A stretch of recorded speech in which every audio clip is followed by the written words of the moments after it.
সখী বৃন্দায় নম, গিরি গোবর্ধনেভ্যয় নম, রম্য বৃন্দা।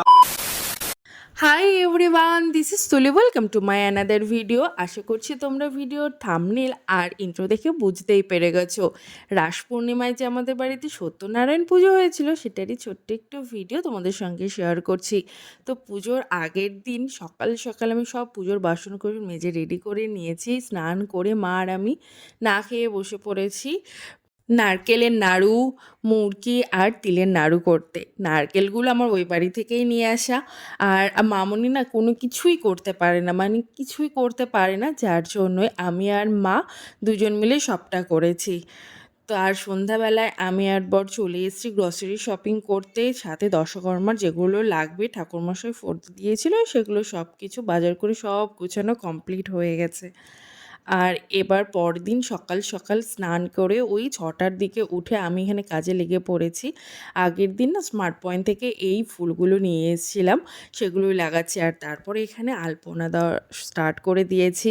আর এবার না আমার প্রথম সত্যনারায়ণ পুজো, এই জন্যই বলছি কারণ মামুনি আগে রাস পূর্ণিমায় পুজো করতো, শুনেছি সবার মুখে, কিন্তু বিয়ের পর কখনোই করা হয়নি। এবার তোমার 3 বছর হতে চললো বিয়ের। গত বছর আমার দিদা চলে গেল, তার পাশাপাশি আমার শ্বশুরমশাইও অসুস্থ ছিলেন, যার জন্য গত বছরও পুজো হয়নি। আর প্রথমবার তো আমি অত কিছু জানতামই না। তো অনেক করে মামনিকে রাজি করানোর হয়েছে এবছর পুজো করার জন্য। তো সকাল সকাল আমার ননদও চলে এসেছে। আর যেহেতু গুরু পূর্ণিমা, তো আমার বরেরও ছুটি থাকে, তো কোনো অসুবিধাই হয়নি। এখানে আমার ননদ, ভাগ্নি, আমার শাশুড়ি আর ওখানে শ্বশুরমশাই বসেছে, আর ওই সাইডে আমি আর মা বসেছি। অষ্ট শতসংখ্য সখী বৃন্দায় নম, গিরি গোবর্ধনেভ্যয় নম, রম্য বৃন্দাবনেভ্যয় নম, নম ওং নম বালক গোপালায় নম, দুগ্ধীপ শুভকরণ নম গোপালায় নম, ওং নম নীলাৎপল দর্শন যশোদা নন্দন নম, গোপিকা নয়ন নন্দন।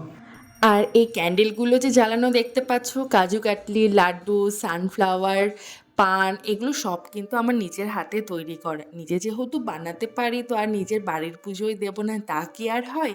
তোমাদের কারোর যদি আমার হ্যান্ডমেড ক্যান্ডেল পছন্দ হয়ে থাকে অবশ্যই আমার সাথে কন্ট্যাক্ট করতে পারো। আরও প্রচুর রকমের কাস্টমাইজেশনও হয়ে যায়। আর ঠাকুরমশাই দেখে তো বারবার করে বলছিলেন যে এমন ক্যান্ডেল নাকি কখনোই দেখেনি। তো যাই হোক, পুজো কমপ্লিট হয়ে গেছে। যে টাইম দিয়েছিল সেই টাইমের মধ্যে তারপর আমরা সবাই মিলে প্রসাদ গ্রহণ করে নিয়েছি। আর আমি চটজলদি বসে পড়েছি ময়দা মাখানোর জন্য। রান্নার মাসি করে দিয়েছিল কিছুটা, আর বাদ বাকিটুকু আমিই করে নিয়েছি, কারণ সবাই চলে আসবে প্রসাদ নিতে। চলেও এসছে লোকজন, তারপরে আর আমি সেভাবে ভিডিও ক্লিপ নিতে পারিনি, কারণ প্রচুর কাজ ছিল। আর আমাদের প্রসাদ যেগুলো থাকে সত্যনারায়ণ পুজো সেটাই ছিল, তার সাথে লুচি, সবজি, মিষ্টি, বোঁদে এসবই ছিল।